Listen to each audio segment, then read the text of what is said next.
Les pesticides néonicotinoïdes interdits à partir de samedi. Après des années de controverses, les pesticides néonicotinoïdes seront bannis à partir de samedi en France, une interdiction destinée à protéger les colonies d'abeilles en déclin mais dénoncée par les agriculteurs qui réclament du temps pour développer des alternatives.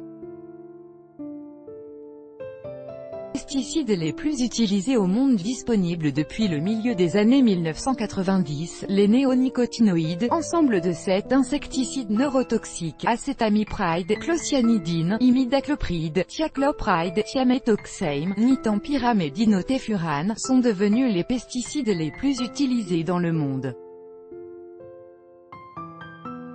S'ils peuvent être utilisés en pulvérisation, en France ils servent principalement de manière préventive, en enrobant les semences.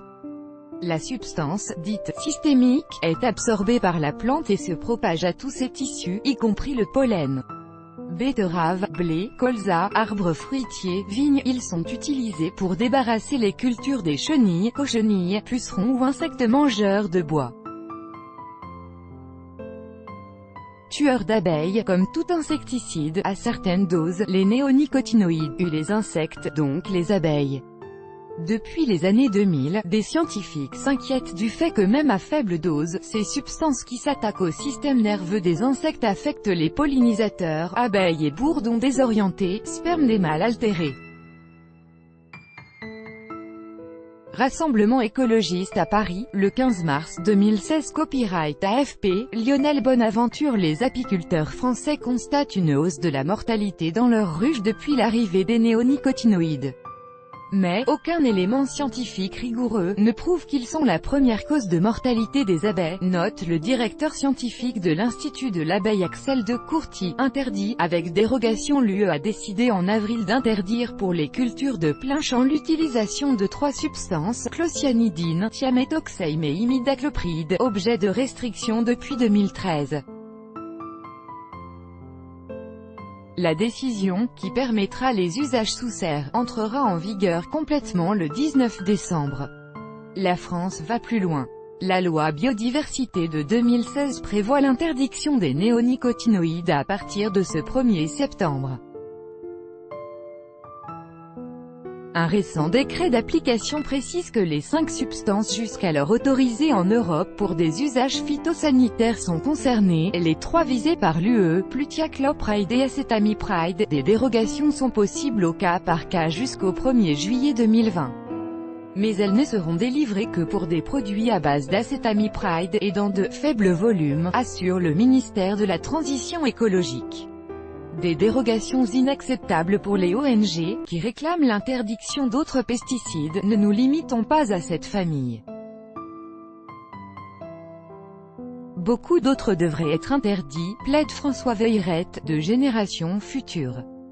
Dans son viseur notamment des produits parfois appelés néonicotinoïdes de nouvelle génération, la flupiradifurone, pas autorisée en France, et le sulfoxaflor, substance active de 2 produits dont l'association a fait suspendre la vente par la justice l'an dernier. Les néonicotinoïdes, insecticides, tueurs d'abeilles, copyright AFP, Elia VAISSIERE. La loi alimentation adoptée en première lecture prévoit l'extension de l'interdiction des néonicotinoïdes aux substances chimiques ayant des modes d'action identiques. Si elle est adoptée définitivement, un nouveau décret devrait compléter la liste. Les néonicotinoïdes restent néanmoins autorisés pour les usages non phytosanitaires, comme biocides et médicaments vétérinaires, notamment les produits antipuces pour chiens et chats. Des alternatives, les agriculteurs se retrouvent dans une impasse dramatique, dénonce la FNSEA et d'autres syndicats agricoles, assurant ne pas avoir de solution de remplacement. Selon un rapport récent de l'ANSE, il existe des alternatives suffisamment efficaces et opérationnelles, chimiques ou non chimiques, pour la grande majorité des 130 usages phytosanitaires des néonicotinoïdes. L'agence plaide pour une lutte intégrée, pas de traitement prophylactique, surveillance des cultures, priorité aux méthodes non chimiques, pesticides chimiques seulement si les ravageurs dépassent certains seuils de nuisibilité. Mais elle reconnaît que l'impact sur l'activité agricole de l'interdiction des néonicotinoïdes est difficile à anticiper, et l'homme. Les néonicotinoïdes se retrouvent dans le sol et l'eau, pêche, laitue, tomates. L'acétamipride et l'imidaclopride sont présents respectivement dans 5% et 4% des échantillons alimentaires recueillis en Europe, selon un rapport de 2016 de l'Agence européenne de sécurité des aliments, EFSA, mais en février 2018, l'ANSE assurait que les données disponibles ne mettent pas en évidence d'effets nocifs pour la santé humaine, à condition que les consignes d'utilisation soient respectées.